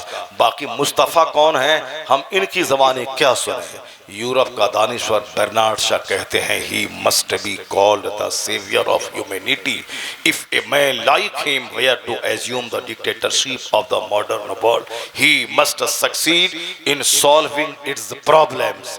ये नरसिंहानंद कहता है कि इस्लाम से समस्या पैदा होती है, मसाइल पैदा होते हैं, मारधाड़ का माहौल पैदा होता है। बर्नार्ड शा की किताब हिंदुस्तान के सारे कॉलेजेज में चलती है। बहुत बड़ा स्कॉलर, बहुत बड़ा अंग्रेजी ज़बान का अदीब, पढ़ा लिखा आदमी, उसने अमेरिका यूरोप में पैदा होकर वहीं उन्होंने पढ़ी लिखी, उन्होंने किताबें लिखी, पूरी दुनिया में उनकी किताब चलती है। कितना बड़ा दानिश्वर होगा वो कहते हैं कि इस्लाम समस्या नहीं, इस्लाम तो समस्या के समाधान का नाम है। सुभान अल्लाह, इस्लाम समस्या के समाधान का नाम है। वो कहते हैं he must be called the saviour of humanity, इस्लाम के पैगंबर मोहम्मद अरबी अलैहिस्सलाम, वो सिर्फ मुसलमानों के रक्षक नहीं, वो तो मानवता के रक्षक का नाम है, इंसानियत के मुहाफिज का नाम है। वो कहते हैं हर जगह जंग जंग जंग है, कहते हैं अगर दुनिया मिलकर मोहम्मद अरबी को अपना रहनुमा तस्लीम कर ले तो सारे मसाइल का हल निकल आएगा, इसलिए कि हुजूर के पास हर दर्द की दवा है, हर समस्या का समाधान मौजूद है। ये कोई मौलाना नहीं बोल रहा है, ये कोई पीर साहब नहीं बोल रहे। कौन बोल रहे हैं? ये यूरोप का एक दानिश्वर बोल रहा है। और ये दो चार घोंडों के बीच में इस्लाम के खिलाफ बयान देता, मुंह नोच लेंगे तुम्हारा अगर तुमने मोहम्मद अरबी के खिलाफ तुमने जबान खोली, और अगर आज नहीं तो कल तुम्हारा अंजाम कुत्तों जैसी तू मरेगा। हम लोग कहाँ बोलते हैं तुम्हारे राम के बारे में कोई खिलाफ बोलते हैं? हमारी पूरी 1000 तकरीरें हमारी रिकॉर्ड होंगी यूट्यूब पे, हिंदुस्तान के करोड़ों लोग सुनते हैं उसको, लेकिन क्या हमने किसी भी तकरीर में क्या सीता के बारे में कोई गलत जुमला मैंने बोला? क्या राम के बारे में कुछ बोला कि ये लड़ने? हम कुफ्र की मजम्मत करते हैं, हम शिर्क की मजम्मत करते हैं, हम जुल्म की मजम्मत करते हैं कि अल्लाह ने इंसान को अशरफुल मखलूक़ात बनाया है, ये पेशानी बंदर छुछंदर के सामने न झुके, जो दुनिया का पैदा करने वाला एक रब है उसके सामने झुके। तो हम कुफ्र की मजम्मत करते हैं, तुम्हारे धर्म गुरु के बारे में कोई अनाप शनाप जुमले इस्तेमाल नहीं करते, मगर तुम सराहतन मेरे पैगंबर का नाम लेकर मेरे पैगंबर के खिलाफ बोलता है, मेरे पैगंबर की शादी के खिलाफ तो टारगेट करता है, हुजूर की निजी लाइफ पे हमला ये लोग करते हैं। इनको क्या खबर कि मुस्तफ़ा की शादी की हिकमत क्या है? सिर्फ एक पॉइंट अगर ये बंदर पढ़ लेता तो कभी जबान नहीं खोलता। इस रूए ज़मीन का सबसे नफीस तरीन इंसान मोहम्मद अरबी, जिनकी ज़िंदगी में ज़र्रा बराबर भी कोई दाग नहीं है, बेदाग ज़िंदगी मुस्तफ़ा की। 25 साल की जवानी में 25 साल की जवानी में लड़की का शौक़ होता है आदमी को, 75 साल 50 साल के बाद वह शौक़ कमज़ोर हो जाता है नेचुरली, जो उम्र का तकाजा है। 25 साल में औरतों की ख्वाहिश होती है, 50 साल के बाद वो ख्वाहिश कमज़ोर हो जाती है, क्योंकि आदमी बुढ़ापे में कदम रख देता है। तो हुजूर खूबसूरती के एतबार से इस धरती का सबसे लाजवाब इंसान था, खूबसूरती के एतबार से। और बज़ाहिर खूबसूरती को लोग तरजीह देते हैं कि चेहरा मोरा खूबसूरत है तो सब लोग चाहते हैं कि मेरा यह दामाद बन जाए, मेरे हर औरतें चाहती हैं कि हमारे शौहर बन जाए। तो हुजूर इतने खूबसूरत थे कि हम लोग नहीं बोलते हैं। हजरत अबू हुरैरा जो उनकी सोहबत में दिन रात बैठते थे, उनका स्टेटमेंट आज तक मौजूद है कि सरकार का हुस्न ऐसा था कि कान्ना शम्स तजरी फी वजहिही, गोया एक सूरज था जो हुजूर के चेहरे में तैर रहा हो। अल्लाह समद, बोलो ना सुभान अल्लाह। क्या कहते हैं? जो हुजूर को देखा, उनकी सोहबत में बैठा, वो क्या कहते हैं? मुस्तफ़ा इतने हसीन थे, ऐसा लगता था जैसे कोई सूरज नबी के चेहरे में तैर रहा हो। कान्ना शम्स तजरी फी वजहिही, गोया कोई सूरज है जो मुस्तफ़ा के चेहरे में तैर रहा, इतने हसीन थे मुस्तफ़ा। तो 25 साल की जवानी में दुनिया का सबसे खूबसूरत तरीन नौजवान 40 साला 2 मर्दों से बेवा अधेड़ औरत से शादी कर रहे हैं। एक औरत जो 40 साल की है और 2 शौहर से बेवा हो चुकी हैं, 2 शौहर से, और उस अधेड़ औरत से 25 साल की खूबसूरत तरीन जवानी में उनसे निकाह कर रहे हैं। और जब 50 साल से ऊपर उनकी उम्र गई है, तब बाकी 8-9 निकाह 50 साल के बाद कर रहे हैं, जबकि वो शादी का टाइम 25 साल की उम्र में था। अगर वो चाह लेते तो 1 दर्जन 16 साल की खूबसूरत तरीन शहजादियों से मुस्तफ़ा निकाह कर लेते, चूंकि सारे लोग चेहरा देखकर लुट्टू हो जाते थे। सब चाहते थे कि इतना खूबसूरत चेहरा न देखा गया न सुना गया। सब औरतें तमन्ना करती थी कि काश ये हम इनके निकाह में चली जाएं। उस वक्त तो मुस्तफ़ा ने 40 साल अधेड़ का सिलेक्शन किया। इसका मतलब है कि जिस तरह दूसरे सारे काम उनके हिकमतों से भरे हुए हैं, शादी भी हिकमत से भरी हुई है। तो पता चला कि इसलिए शादी की 25 साल में अधेड़ बेवा से, क्योंकि दुनिया बेवाओं को जीने नहीं दे रही थी। यह बेवा औरत को लोग बाप जीने नहीं देते थे, बाप उसे डाइन और कातिल कहते थे। उनके चेहरे पे बकरी की मेमनियां डालते थे, उनका चेहरा देखना बाप नहीं चाहता था। कितना अत्याचार! इस 18 साल की लड़की की शादी हुई, वह बेवा हो गई, अब सारी जिंदगी सिसक सिसक कर वो गुजारेगी। बाप उनको डाइन और कातिल कहता था। मुस्तफा ने कहा यह जुल्म है, यह जुल्म नहीं सहा जाएगा। सबसे पहले मैं इस बेवा खातून से निकाह करके कयामत तक की बेवाओं की मांग में लाली भर दी। मुस्तफा ने हुजूर की शादी एक गलत प्रथा का खात्मा थी। जिस तरह ये गलत प्रथा का खात्मा थी, उसी तरह 50 साल के बाद अगर आपने 10 खानदान से शादी की है, उसमें भी हिकमतें पोशीदा हैं। अरब के लोग लड़ने वाले, झगड़ने वाले, तलवार चलाने वाले, ताकत में विश्वास करने वाले, इस्लाम जैसा खूबसूरत मजहब, इसको बिला वजह लोगों ने दुश्मनी का इशू बनाया था। जबकि इस्लाम मुर्दार खाने से रोकता है, शराब पीने से रोकता है, जिना करने से रोकता है, सूद खाने से रोकता है। इसमें मानव सोसाइटी की भलाई है, मगर वह लोग दुश्मनी में इस्लाम को अपना दुश्मन समझता था। यह गलत मजहब है। मुस्तफा ने उनकी बेवा बेटी जो 50 साल 40 साल की थी, उससे शादी कर ली। और जब उनकी बेवा बेटी मुस्तफा के निकाह में आई और वो बेटी जाके अपने खानदान वालों को मुस्तफा के अखलाक की कहानी जब सुनाती है, तो तलवार चला के इस्लाम का प्यास, खून का प्यासा अपनी बेटी की ज़बानी मुस्तफा के अखलाक की कहानी जब सुना, तो सारा कबीला अपनी गलत फहमी को दूर करके मुस्तफा की गुलामी में दाखिल हो जाता है। पता ये चला कि हुजूर की जितनी शादियां हैं वो सारी शादियां हिकमतों से लबरेज हैं।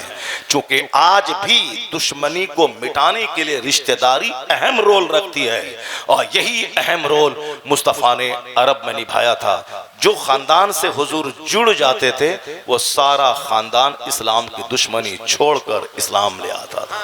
यही तो हिकमत थी। मगर इन कुत्तों को कौन समझाए कि 25 साल की जवानी में 40 साल अधेड़ का सिलेक्शन और बाकी सारा निकाह 50 साल की उम्र के बाद, जबकि निकाह की ख्वाहिश उस वक्त में कमजोर हो जाती है। मगर हुजूर ने सारा निकाह 50 साल की उम्र के बाद किया है। इसका मतलब है कि आपकी सारी बीवियां, एक बीवी को छोड़कर, सैयदा आयशा को छोड़कर सारी बीवियां आपकी या तो तलाकशुदा थी या बेवा थी, जिसको समाज के लोगों ने महरूम किया था। मुस्तफा ने सच्ची खुशी अता फरमा दी। अब रहा जहां सैयदा आयशा का सवाल, बदतमीज, बेहुदा, जालिम, अरब के दस्तूर के मुताबिक एक आदमी का लड़की से शादी करना, कुंवारी लड़की से, 9 साल की लड़की से कोई बुरा नहीं था। अरब की जमीन गर्म है, अरब का माहौल गर्म है, अरब की सेहत, आज वहां के 10 साल के बच्चे मेरे 25 साल के जवान पे भारी हैं। आज भी अरब में 4-4 शादियां लोग करते हैं। वहां उसके पास ताकत है और अदल करने की हिम्मत है। तो अरब के दस्तूर के मुताबिक सैयदा आयशा जवान हो चुकी थी। जब जवान हो चुकी थी तो जवान खातून से निकाह करना कोई ऐब की बात नहीं है। तो अगर ऐब की बात होती तो मक्का के जो लोग इस्लाम के खिलाफ दुश्मनी तलाश करने में रहते थे, कोई ऐब मिले कि मैं उसको बयान करूं, वह लोग तो इस निकाह को हाईलाइट कर देते। देखो इस्लाम के पैगंबर मोहम्मद अरबी ने 9 साल की खातून से निकाह कर लिया, वह लोग हाईलाइट करते। उन लोगों ने कुछ नहीं बोला, क्योंकि अरब के कल्चर के ऐन मुताबिक था। और जिस तरह सैयदा खदीजा के निकाह में हिकमत थी, तो सैयदा आयशा के निकाह में भी यह हिकमत थी। क्योंकि आपकी सारी बीवियां 50 साल के बाद, 40 साल के बाद अधेड़ उम्र की थी, उनको आपने सम्मान दिया। लेकिन मगर कोई एक खातून तो चाहिए जो खातून मुस्तफा की बात को प्राइवेट में तन्हाई में जो होती उसको रिकॉर्ड करे, और रिकॉर्ड करके क़यामत तक के मुसलमान तक पहुंचाए। उसके लिए तो कोई बहुत बड़ी फसीहा मुबल्लिगा और कुव्वते याददाश्त की मलका चाहिए। तो जिसकी उम्र 9 साल 10 साल की थी, वो सैयदा आयशा ज़हीन थी, फतानत भरी हुई थी। इसलिए एक खातून चाहिए थी जो हुजूर की बातों को रिकॉर्ड करे, कि जो पैगाम अबू हुरैरा पहुंचाए वही पैगाम औरतों के ताल्लुक से जो हो वो सैयदा आयशा पहुंचाए, क्योंकि आधी शरीयत तो औरतों से मुताल्लिक है। तो एहसान मुस्तफा का कि सैयदा आयशा से अक्द करके एक मुफस्सिरा, एक मुफक्किरा, एक अदीबा मुहद्दिसा कौम मुस्लिम के हवाले कर दिया कि बादे विसाले मुस्तफा कौम तक मुस्तफा का पैगाम पहुंचाती रही, यहां तक कि इस्लाम मुकम्मल हो गया। नारे तकबीर, नारे रिसालत, तालीमात इस्लाम, पैगाम इस्लाम। ये बातें मैंने इसलिए पहुंचा दी आपसे, चूंकि हमारे बहुत सारे बच्चे मुसलमान, हमें तो उनसे तो कोई मतलब ही नहीं है, वो तो जलील हैं, जलील ही मर जाएंगे। इस्लाम को मारने वाला वो भी कान खोल के सुन ले और हमारे लोग भी सुन लें कि हम लोग खा के पी के मर जाएंगे। मदरसे की दुश्मनी करें, मस्जिद की दुश्मनी करें, मौलाना से चिढ़ें, जलसा जुलूस से चिढ़ें, हमारे बहुत सारे जलील किस्म के लोग इस तरह होते हैं। वो चिढ़ के मर जाओ, तुम खा पी के जमीन खरीद के केस लड़के तुम मर जाओ।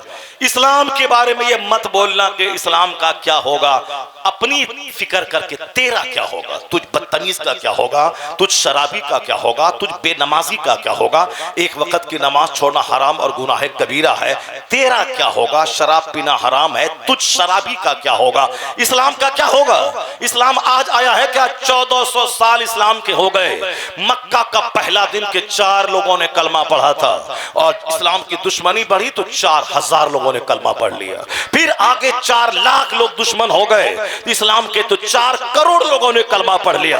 और अभी 100 साल पहले से ये सब जो जाहिल है, ये सब जिसकी कोई औकात नहीं, जिसके पास न ताकत है न हिम्मत है, खाली हा हा हा हा हा हा कर रहे हैं। हमारा मुल्क, हमारी जुडिशरी, हमारी गवर्नमेंट, हमारी मेजोरिटी हा हा कर रहा है। तो तुमसे ज्यादा हा हा 200 साल पहले के लोगों ने किया था। वह तुमसे ज्यादा ताकतवर थे, वह तुमसे ज्यादा पढ़े लिखे थे, वह तुमसे ज्यादा ज़हीन लोग थे। उन लोगों ने भी हा हा करके इस्लाम मिटाना चाहा था। तुम्हें मालूम है आज से 200 साल पहले मुसलमान कितने थे, 50 से 60 करोड़, और आज की तारीख में मुसलमान है 200 करोड़, यानी 200 करोड़। इसका मतलब है कि दुश्मनी जब जब बढ़ती है, मुस्तफा के गुलामों की तादाद में इजाफा होता चला जाता है। इसलिए इस्लाम के ताल्लुक से चिंतित होने की कोई जरूरत नहीं है। इस्लाम अल्लाह का पसंदीदा मजहब है, कोई दूसरा खुदा है ही नहीं जो अल्लाह का मद्दे मुकाबिल हो। अल्लाह वहदहू ला शरीक है।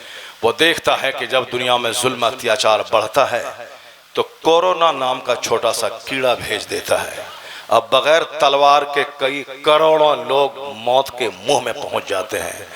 अल्लाह ताला जब देखता है कि ज़मीन शराब से भर गई, पाप से भर गई, अल्लाह देखता है जहाँ 2-4-10 साल हो गए, लोगों को लगता है कि अब कोई अल्लाह नहीं है, अजाब नहीं आएगा। अगर आना होता, ये शराब पी रहे हैं, समंदर के किनारे ज़िना कर रहे हैं, अजाब तो आता। जब लोग बेखबर हो जाते हैं कि अजाब नहीं आएगा, तो अल्लाह सुनामी का तूफ़ान भेजकर लाखों को समंदर की मौजों में गुम कर देता है। यही जब से दुनिया बनी है तब से यही कुछ हो रहा है।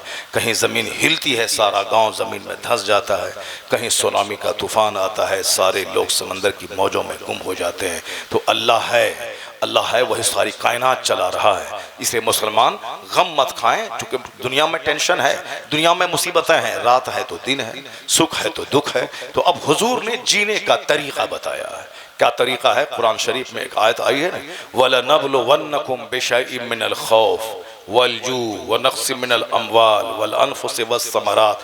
अल्लाह कहता है वी विल टेस्ट यू, हम तुमको आजमाएंगे। ज़मीन हमने तुझको दी है, आसमान तेरे लिए बनाया है, सारी फसलें तेरे लिए हैं, तो अब हम तुमको आजमाएंगे, कभी मुसीबत देकर, कभी बीमारी देकर, कभी बाल बच्चों में मौत देकर आजमाएंगे तुझको। अगर तुमने सब्र किया तो कामयाबी तुम्हारे लिए है। सुभान अल्लाह। तुम पर रहमतें नाज़िल होंगी, कामयाबियां तुम्हारे लिए हैं। मरने के बाद अगर तुमने सब्र किया तो जो मरहूम मर गए उसको जन्नत मिलेगी और तुझको उसका नेमल बदल मिल जाएगा। तो तुम सब्र करो। जब हम खाना देते हैं तो हमको तो हक हासिल है कि कभी खाना नहीं दें। जब हम जिंदगी देते हैं तो हमको तो हक हासिल है कभी मौत भी दे दें। तो जो अल्लाह जिंदगी देने वाला है वो मौत भी देने वाला है। जो अल्लाह खुशहाली देने वाला है वो कारोबार ठप करके गरीबी भी देने वाला है। जो अल्लाह मौसम गर्मी का देने वाला है वो अल्लाह जाड़े का मौसम देख के आराम की गहरी नींद लेने का मौका देने वाला भी। तो ये सारी नेमतें अल्लाह की तरफ से हैं। तो जब नेमत मिले तो तुम इतराना मत, फिरौन मत बनना, काफिरों की तरह नमरूद और शद्दाद मत बनना। ये कौम मुस्लिम को गिरा बांध कर रखना चाहिए। जो लोग नहीं सुनते हैं मौलाना की बात, मौलाना की तकरीर खुद नहीं पढ़ते हैं, उनको दौलत मिली तो उनके घर में शराब की लबनी आ जाती है। शराब की बोतलें आ जाती हैं। अब वह दूसरों पे वह आग मूतने लगता है कि तुमको मार देंगे, काट देंगे, केस में डाल देंगे। वो आग ही मूतता है। अपनी जबान में, गांव देहात की जबान में लोग कहते हैं ये आग मूत रहा है। तो लोग इंतजार करते हैं, हमारे पास ताकत तो है उसका हम बदला ले सकें। और हमको इस्लाम ने कहा नहीं है कि तुम उसके गले में चादर डाल के मस्जिद ले आओ, गर्दनियां दे के मस्जिद में लाओ। नहीं, तुम अल्लाह का पैगाम पहुंचाते रहो, पहुंचाते रहो। उन्हीं में से दो चार के दिल में अल्लाह मोहब्बत डाल देगा, वो सजदा करने लगेगा। और यही काम पैगंबरों का भी था कि वो लड़ते नहीं थे, गले में चादर डाल के खींच के मस्जिद लाते नहीं थे, अल्लाह का कलाम पेश करते थे। उसी इलाकों में से दो चार 10 कलमा पढ़ के मोमिन हो जाते थे। और यही काम आलिमों पर भी है कि आप जुमा को खिताब करते रहें, महफिल वाज में समझाते रहें। जहां 50, 100, 200 लोग बैठे हैं, उसमें से 5 आदमी के दिल में जरूर बात उतर जाएगी, वो सॉफ्ट बन जाएंगे। तो हम जो कि गले में गर्दनियां डाल के नमाज नहीं पढ़ाते हैं, इसीलिए चंद शरीर किस्म के लोगों का दिल ढेठ हो जाता है। वो कहता है ये मौलवी क्या करेगा, 10,000 कमाने वाला, ये मुल्ला जी क्या करेगा। खूब पेशाब मूतने लगता है। और जब एक दिन अल्लाह ताला उसको खतरनाक बीमारी देके जब वेंटिलेशन पे उसको लटका देता है, और जब वो हाथ फाड़ के देखता है, सबको घिघियाने लगता है, माफी मांगता है इशारे से, अब वह पेशाब का मूतना खत्म हो गया, अब वह मौत का इंतजार कर रहा है। उस वक्त में उसको समझ में आता है जो मैंने किया था गलत किया था। मैंने सोचा था मकान, दुकान, गाड़ी, छकड़ा, पैसा कौड़ी, नौकरी की वजह से मैं सब कुछ हासिल कर लूंगा। आज पता चला है कि बंदे के चाहने से सब कुछ नहीं होता है, वही होता है जो मंजूर खुदा होता है। तो अल्लाह ताला तो जहन्नम की आग में तो गुरूर तोड़ेगा ही, दुनिया में भी उनको तोड़ देता है, बीमारी देकर, कारोबार को ठप करके तोड़ देता है। वो काफिर है जो दौलत मिले तो शद्दाद फिरौन हो जाए, मगर मोमिन को जब दौलत मिलती है ये अल्लाह का शुक्र अदा करता है। इलाही मेरी मेहनत का कमाल नहीं, ये तेरा फजल है, तूने अता किया है। मोमिन ज़कात निकालता है, मोमिन हज करता है, मोमिन कुर्बानी करता है, मोमिन सदक़े फित्र निकालता है, गरीबों मिस्किनों को बांटता है, सेहत मिलती है तो सजदा करता है, औलाद मिलती है तो अल्लाह के नाम पे सदका तो खैरात करता है। तो मोमिन को नेमत मिलती है तो नाचता नहीं, मोमिन अल्लाह की मर्जी के मुताबिक सदका तो खैरात करता है। यह है शुक्र उस नेमत का। ये मोमिन दौलत बढ़ती जाती है, सजदा बढ़ता जाता है, खैरात बढ़ती जाती है, हज बढ़ता जाता है, उम्रा बढ़ता जाता है, गरीबों मिस्किनों को पालता रहता है। और हुजूर ने यही कहा है, ये ज़कात इसीलिए फर्ज है ताकि तुम फिरौन न बनो, यह सदक़े फित्र इसीलिए वाजिब है ताकि तुम फिरौन न बनो, यह कुर्बानी इसीलिए वाजिब है ताकि तुम फिरौन नहीं बनो। तेरा माल होता रहे, गरीबों मिस्किनों को देते रहो, और जमीन से जो फसल पैदा होती है या उसका उश्र और निस्फ उश्र इसलिए निकालो ताकि दिल में माल नहीं रहे, दिल में माल देने वाले खुदा की मोहब्बत रहे। ये इस्लाम सिखाता है। यह है शुक्र। जब नेमत बढ़े तो तू सजदा बढ़ा दे, तू खैरात बढ़ा दे, तू सदकात बढ़ा दे, तू नेक काम बढ़ा दे, तू हज बढ़ा दे, उम्रा बढ़ा दे, गरीबों मिस्किनों की बेटियों की शादी बढ़ा दे, खुद भूखा रह के दूसरों को खिलाने की नीति तू बढ़ा दे। ये है इस्लाम में दौलतें बढ़े तो आदमी का सजदा इबादत बढ़ जाना चाहिए ताकि वह फिरौन ना बने। मगर विडंबना यह है कि मुसलमान जानता नहीं है इस पॉइंट को, इसलिए काफिरों की तरह इनको दौलत मिलती है, इनके बाल बच्चे चड्डी पहनने लगते हैं, इनकी बेटियां जींस टी शर्ट पहनने लगती हैं, इनके बाल बच्चे काफिरों जैसी बोली बोलने लगते हैं। और ये भी अपने घर को सनीमा हाल बना के 24 घंटे व्हाट्सएप, यूट्यूब, इंटरनेट, टेलीविजन पे वो ड्रामे और कॉमेडी देखने लगता है। मालदार लोग तो ऐसे ही, रईस लोग ऐसे ही जीते हैं। और जब अल्लाह ताला उसको होश ठिकाने लगा देता है, खौफ का माहौल तारी कर देता है, काफिर उसकी सारी सल्तनत को उजाड़ देता है, सारी दौलतों को, तब ये घिघियाते हुए अल्लाह की तरफ दौड़ के आता है। नेचर है कि जब सुख में बिगड़ जाते हैं लोग, इसीलिए अल्लाह दुख देता है, दर्द देता है ताकि तू सीधा रहे। जब बच्चा बीमार पड़ता है, जब बच्चा मर जाता है, तब आदमी नमाज पढ़ने मस्जिद चला जाता है। जब खुद बीमार पड़ता है तब अल्लाह अल्लाह करने लगता है। जब कारोबार ठप हो जाता है तब दौड़ के अजमेर शरीफ जाता है। तो इंसान का ये नेचर भी है कि जब इनको तकलीफ पहुंचती है तब ये अल्लाह की तरफ माइल होता है, और जब अल्लाह की तरफ माइल होता है ये तो बहुत बड़ी बात है। इसलिए हमारे बुजुर्गों ने कहा है कि जो मुसीबत तुझे अल्लाह की तरफ झुका दे वह मुसीबत खरबों की नेमत से बेहतर है। वह नेमत, वह दौलत जो तुझे फिरौन बना दे, जहन्नमी बना दे, उस दौलत से बेहतर है वह गुर्बत जो तुझे अल्लाह वाला बना दे, जो तुझे मस्जिद मस्जिदों में जाने वाला बना दे, जो तुझे नेक बना दे। तो हमारे लिए मुसीबतें भी अच्छी हैं, मुसीबतों में हमारा दिल नर्म हो जाता है। और हमारे लिए मालदारी भी अच्छी है कि जो कि अगर हुजूर की सुन्नत के हिसाब से जो जीता है, मालदारी जन्नत खरीद लेगा दौलत दे करके। हम लोग चाहेंगे तो किसी को खैरात नहीं कर सकते हैं, फिलिस्तीन के गरीब मुसलमान को मदद नहीं भेज सकते, लेकिन जो अरबों में खेलने वाले हैं वो अपनी दौलतों का एक बड़ा बजट, कई करोड़ का माल सामान खाने का वो भेज सकता है। तो अब इन मजलूमों को भेजना अपने 1000 बीघा जमीन खरीदने से बेहतर है। माल रहेगा तब न मस्जिद बनाएगा, तब न मदरसे में देगा, तब न आलिमों को हर महीने अपनी जेब से 10,000 महीना देगा ताकि कोई नहीं जाने और जन्नत जाने का जरिया हो जाए। तो माल से आदमी जन्नत खरीद सकता है। अगर जन्नत दिमाग में बसी रहेगी तब माल बढ़ता जाएगा, जन्नत खरीदता जाएगा। मगर यहाँ आलिम से दूर होने की वजह से माल बढ़ता जाता है, गुनाह बढ़ता जाता है, टेलीविजन बढ़ता जाता है, सिनेमा बढ़ता जाता है, शराब बढ़ती जाती है। बाल बच्चे पैदा हुए तो वो सारे हिंदू मुस्लिम थाना दरोगा डकैत सबको बोला के खिला करके वो डीजे बजवाता है। वो तो कहिए कि मोमिन जो इस्लामी सोच रखता है वह नाच गाने नहीं करता है, वो अल्लाह को खुश करने वाला काम करता है। मोमिन अल्लाह तबारक व तआला को राजी करने वाला काम करता है। अगर दुनिया के सिस्टम के हिसाब से, जैसे रात है दिन है, दुख है, दर्द है, मुसीबत है, परेशानी है, अगर इस सिस्टम के मुताबिक मोमिन को तकलीफ पहुंचती है तो मोमिन नर्वस नहीं होता है, अल्लाह को गाली नहीं देता है।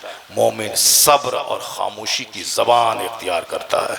चूंकि जो सब्र करता है उसे अल्लाह बेगिनती अजर अता फरमाता है। इन्नमा युवफ़्फ़स साबिरून अजरहुम बिगैर हिसाब। कुरान शरीफ में आया है कि दूसरी नेकी करने वालों को गिन गिन के नेकी मिलेगी, अजर मिलेगा, एक का 100, एक का 700 गुना तक। लेकिन जो अल्लाह की दी हुई मुसीबत पे सब्र करता है अल्लाह उसे बेगिनती अजर अता फरमाता है। सुभान अल्लाह। हाथ उठा के बोलो सुभान अल्लाह, जोर से बोले सुभान अल्लाह। इसलिए कभी भी मुसीबतों पे ऑल फॉल नहीं बगाएं, मुसीबतों में दूसरों के सामने चर्चा ना करें। जो मुसीबत पे सब्र करता है अल्लाह उससे बड़ा आराम उसको अता फरमा देता है।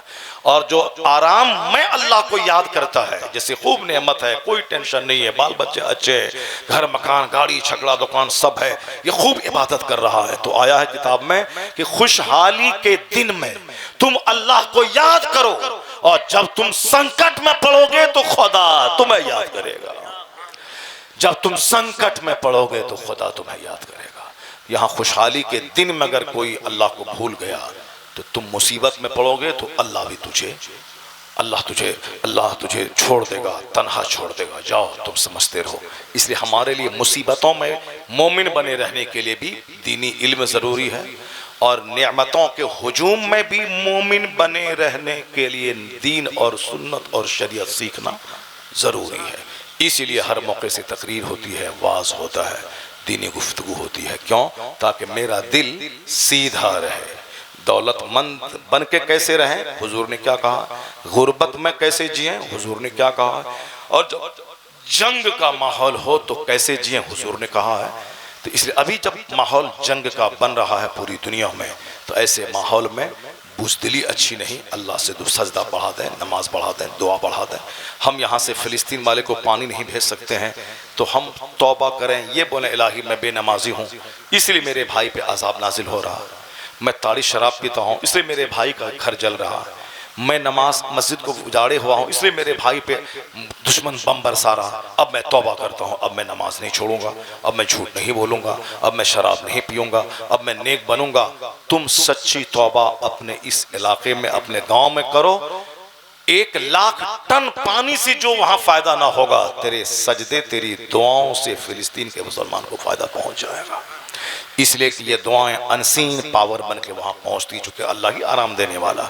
सच्ची तौबा यहाँ करेंगे आप, इसका फौरन पॉजिटिव फ़ायदा वहाँ मिलेगा कि तौबा यहाँ होगी, अल्लाह वहाँ की आग को बुझा देगा। इसलिए दुनिया भर का मोमिन जब भी कहीं कोई अपना भाई संकट में आए तो आप सजदा बढ़ा दें, तिलावत बढ़ा दें, तौबा करें, गुनाहों से तौबा। अब हम नमाज नहीं छोड़ेंगे, बुराई नहीं करेंगे, तो इधर तौबा होगी उधर वहाँ शांति कायम हो जाएगी। और ये सोच रखें कि मेरी वजह से मेरे भाई पे मुसीबत आई है, मैं सही मुसलमान नहीं हूँ, मैं सुन्नत पर अमल नहीं करता हूँ, तो अखबार पढ़ के चुचू करके नहीं रह जाना है। या व्हाट्सअप यूट्यूब में वहाँ बम बारूद देखा, बच्चा जख्मी है हॉस्पिटल में, उसको देख के आहा आहा वहा करके नहीं रह जाना है, बल्कि उन फ़िलिस्तीनियों से सच्ची हमदर्दी है कि सच्ची तौबा करके नमाज शुरू कर देनी है, नमाज पढ़नी, फिर हाथ उठा के दुआ करनी, या अल्लाह मेरे भाई पर रहम फरमा दे, मेरे भाई पर। ये है सच्ची हमदर्दी कि आपका गुनाह घटे, आपकी नेकी बढ़े, आप उनके हक़ में दुआ करें। और गायबाना दुआ मोमिन के हक़ में ज़्यादा कबूल होती है, और गायबाना दुआ जो आप यहाँ करेंगे और वहाँ दुआ पहुँच जाएगी। ये तरीक़ा है हमदर्दी का, न कि व्हाट्सअप यूट्यूब चलाया, ज़ख्मी देखा, आहा चू चू किया, फिर अपना शराब पी रहे हैं, नमाज छोड़ रहे हैं, ताड़ी पी रहे हैं, मस्ती कर रहे हैं। ये हमदर्दी नहीं है। कल आप भी मुसीबत में पड़ेंगे तो दूसरा आदमी चू चू करेगा और आपको तन्हा, आपको पानी की ज़रूरत है और आप वो चू चू कर रहा है, वो शॉर्ट सेल्फी ले रहा है, फ़ोटोग्राफी कर रहा है। नहीं, अगर आप दूसरों को ज़ख्मी हालत में देख के वीडियो बनाएंगे तो आप भी तड़पेंगे, ज़ख्मी होकर पानी मांगेंगे, वह वीडियो बनाएगा, पानी नहीं देगा आपको। इसलिए तरीक़ा वही है कि मोमिन पे जहाँ भी संकट आए, मोमिन दुआ उसके लिए बढ़ा दे, तिलावत बढ़ा दे, सजदा बढ़ा दे, नेकी बढ़ा दे। इरशाद भाई ने अपने बच्चे की पैदाइश की खुशी में इस महफिल का इनेकाद किया। अल्लाह तबारक व तआला इनको जज़ाए खैर अता फरमाए। सारे मुसलमानों को नामो नमूद से बचकर सिर्फ खुदा की खुशनुदी हासिल करने की तौफीक अता फरमाए, और इस मुसीबत के माहौल में सारे मुसलमानों को सच्ची तौबा करके नेक बनने की तौफीक अता फरमाए। आमीन। बाकी आखिरी बात, इस्लाम के बारे में आपको चिंतित होने की कोई ज़रूरत नहीं है। हुजूर का फरमान है कि ला यबका अला ज़हरिल अर्द बैतो मदरियों वला वब्र इल्ला अदखलहुल्लाहु कलिमतल इस्लाम। हुजूर की हदीस है, मिशकात शरीफ में भी आया है कि इस ज़मीन पर कोई कच्चा पक्का घर नहीं बचेगा मगर वहाँ अल्लाह इस्लाम का कलमा दाखिल फरमा देगा। हर कच्चे पक्का घर में इस्लाम दाखिल होके रहेगा। यहाँ तक आया है हदीस में कि कोई यहूदी अगर भाग के किसी दरख्त की आड़ में छुपा रहेगा ताकि मुस्लिम मुजाहिदीन से बच जाएं, वो दरख्त पुकार उठेगा कि यहाँ यहूदी छुपा हुआ है, ए मुजाहिद तू आजा। मुजाहिद वहाँ जाएगा, या तो वो यहूदी कलमा पढ़ के मोमिन बनेगा या फिर मुजाहिद के हाथ से जिल्लत की मौत मारा जाएगा। ये बात हदीस से जाहिर है। इसलिए ये जो वक्ती मुसीबतें हैं हमारा इम्तिहान है, मेरे सब्र की आजमाइश है, हमारी बदअमली का नतीजा है, वरना अंततः जो रिजल्ट आने वाला है वो रिजल्ट यही कि पूरी दुनिया में एक मजहब इस्लाम होगा, एक मसलक अहले सुन्नत व जमात रहेगा। दुनिया के अमेरिका से लेकर हिंदुस्तान के देहात तक हर पक्का कच्चा घर में इस्लाम पहुँचेगा। जनाब ईसा अलैहिस्सलाम आसमान से ज़मीन पर उतरेंगे, मेहदी अलैहिस्सलाम रहेंगे, उस वक़्त पूरी दुनिया में अमन चैन सुकून इस्लाम का दबदबा कायम होगा। फिर उसके बाद धीरे धीरे कुफ्र बढ़ता जाएगा। अल्लाह अल्लाह कहने वाला एक बंदा ज़मीन पर नहीं रहेगा।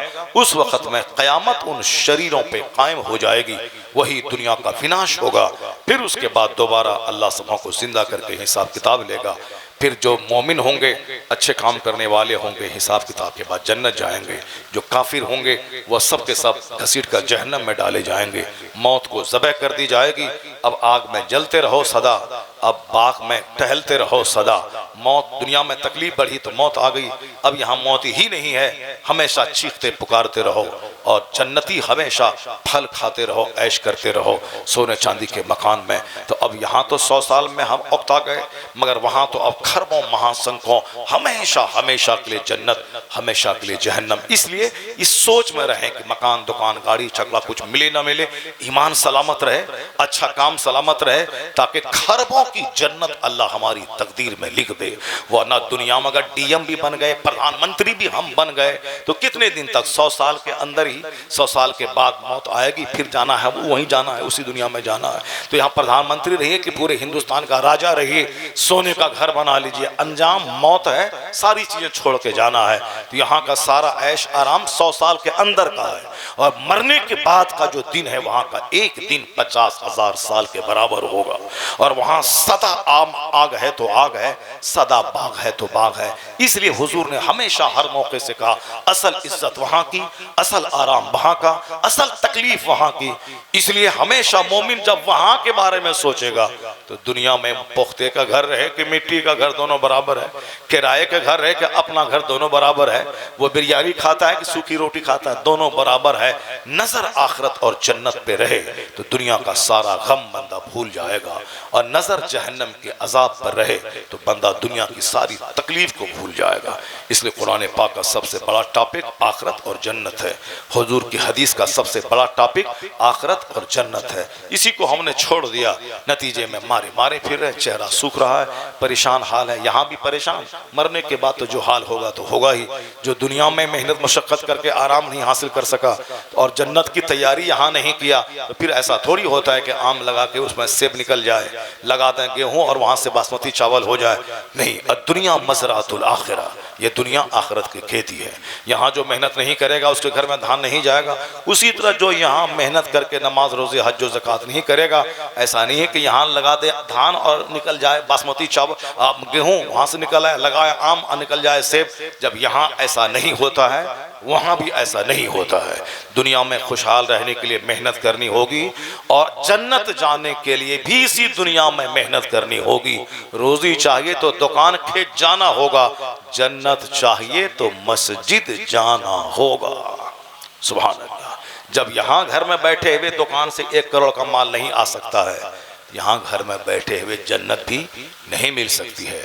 यहाँ खुशहाली के लिए मेहनत ज़रूरी है, वहाँ की जन्नत के लिए भी इसी दुनिया में मेहनत ज़रूरी है। इस पॉइंट पे नज़र रहे तो बंदा दुनिया में मेहनत करेगा, पढ़ेगा लिखेगा, दौलत तिजारत करेगा, इल्म हासिल करेगा, नौकरी लड़के लेगा, यहाँ खुशहाल रहेगा। और फिर यहाँ 5 टाइम मस्जिद जाएगा, हज करेगा, ज़कात देगा, रमज़ान को रोज़ा रखेगा, गुनाह से बचेगा, ज़िना से, शराब से, सूद से बचेगा। और फिर वहाँ जन्नत खरबों साल की तैयार है उसके लिए। और दुनिया में पढ़ेगा लिखेगा, मेहनत करेगा, तिजारत करेगा तो भीख नहीं मांगेगा, दूसरों को नवाजने वाला बनेगा, यहाँ खुशहाल रहेगा। तो दोनों जहान की खुशहाली के लिए मेहनत ज़रूरी है, स्ट्रगल ज़रूरी है।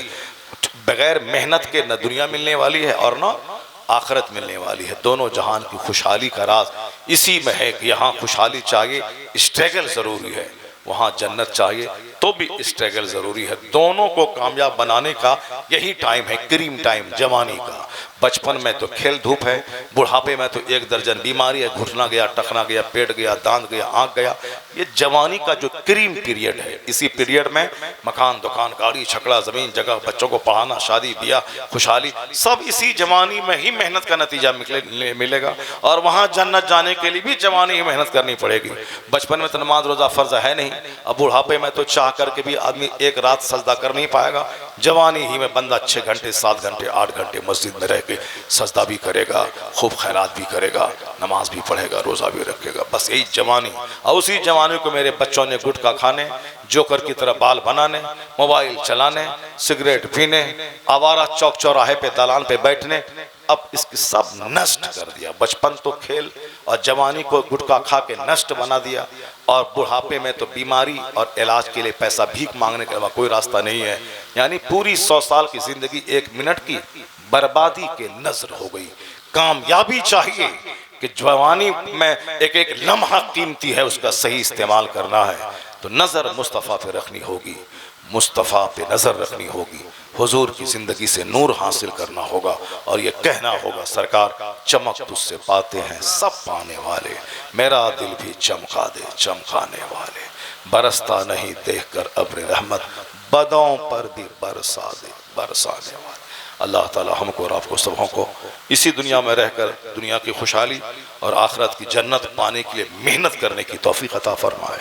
इस कीमती जवानी को इबादत में गुजारने की तौफीक अता फरमाए। आमीन व आखिरु दअवाना अल्हम्दुलिल्लाहि रब्बिल आलमीन। या नबी सलाम अलैका, या रसूल सलाम अलैका, या हबीब सलाम अलैका, सलवातुल्लाह अलैका। आपके होकर जिए हम, नाम नामी पर मरे हम, जब क़यामत में उठे हम, अर्ज़ इस तरह करें हम, या नबी सलाम अलैका, या रसूल सलाम अलैका, या हबीब सलाम अलैका, सलवातुल्लाह अलैका। अस्सलातु वस्सलामु अलैका या रसूलल्लाह, अस्सलातु वस्सलामु अलैका या हबीबल्लाह। व अला आलिका व अस्हाबिका या नूर अल्लाह। ए अल्लाह अपने करम से इस महफिल पाक को कबूल फरमा, हम सबों का यहाँ आना, दीन की बात कहना सुनना कबूल फरमा। इलाही हम सबों के सारे गुनाहों को माफ़ फरमा, हमारे तमाम अयूब की पर्दा पोशी फरमा। ए अल्लाह हम सबों के दिलों में तू अपना डर और खौफ अता फरमा, अपने महबूब सल्लल्लाहु अलैहि वसल्लम की सच्ची मोहब्बत अता फरमा। इलाही हम सबों को गौसे पाक के मुरीदों में कबूल फरमा, कब्र में हश्र में हर जगहों पे कादरी झंडा नसीब फरमा। मसलक हक मसलक अहले सुन्नत व जमात मसलक आला हजरत पर इस्तिकामत अता फरमा। तमाम गुमराहों बेदीनों बदमज़हबों से दूर रहने की तौफीक अता फरमा। नमाज रोज़े हज व ज़कात सारे फ़राइज़ व वाजिबात को उनके वक्तों पर अदा करने की तौफीक अता फरमा। इलाही दुनिया के मुसलमानों पर रहम करम की बारिश फरमा। ए अल्लाह बिलखुसूस फ़िलिस्तीन के मुसलमानों पर रहम फरमा। ए अल्लाह अपने करम से काफिरों की शान व शौकत को तोड़ दे, काफिरों को जलील और रुस्वा कर दे, उनके शहरों को उजाड़ दे। ए अल्लाह उनके हमलों को नाकाम बना दे। इलाही अपने फजल से अपने नबियों के सदक़े, रसूलों के सदक़े, इमामुल अंबिया के सदक़े उन गरीब मज़लूम मुसलमानों पर रहम करम की बारिश फरमा दे, अमन चैन सुकून अता फरमा दे, उनकी शहादतों को कबूल फरमा ले। ए अल्लाह जो लोग शहीद हो गए उन सबों को जन्नतुल फिरदौस में आला मकाम अता फरमा दे।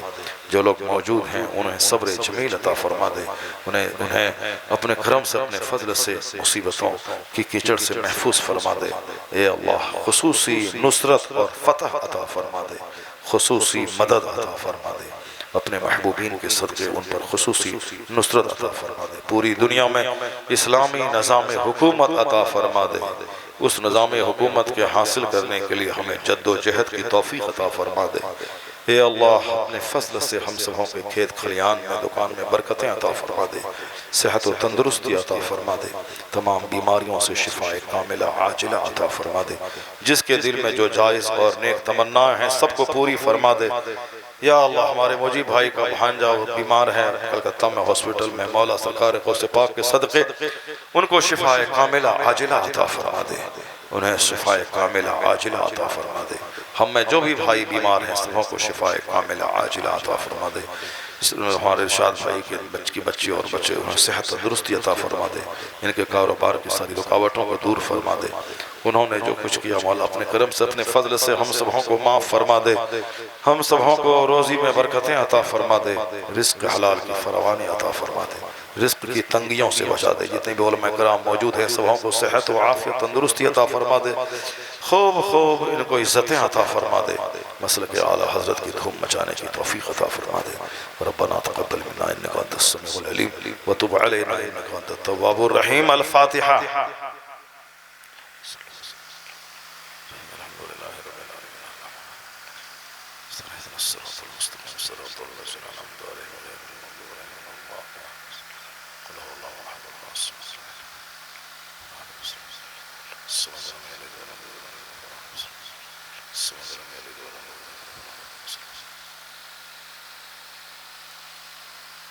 इन्नल्लाह व मलाइकतहु युसल्लूना अला नबी या अय्युहल्लज़ीना आमनू सल्लू अलैहि व सल्लिमू तस्लीमा। सल्लल्लाहु अला नबिय्यिल उम्मी व आलिहि सल्लल्लाहु अलैहि वसल्लम। सलातु व सलामु अलैका या रसूलल्लाह। सुब्हान रब्बिका रब्बिल इज़्ज़ति अम्मा यसिफून व सलामुन अलल मुरसलीन वल्हम्दुलिल्लाहि रब्बिल आलमीन। आमीन आमीन आमीन। बेहक़ ला इलाहा इल्लल्लाह। जोर से बोलिए ला इलाहा इल्लल्लाह, और जोर से ला इलाहा इल्लल्लाह, और ताकत से ला इलाहा इल्लल्लाह, और पूरी ताकत से ला इलाहा इल्लल्लाह। बोलिए अस्तगफिरुल्लाह अस्तगफिरुल्लाह अस्तगफिरुल्लाह रब्बी मिन कुल्लि ज़ंबि व अतूबु इलैहि। ला इलाहा इल्लल्लाह मुहम्मदुर रसूलुल्लाह सल्लल्लाहु अलैहि वसल्लम।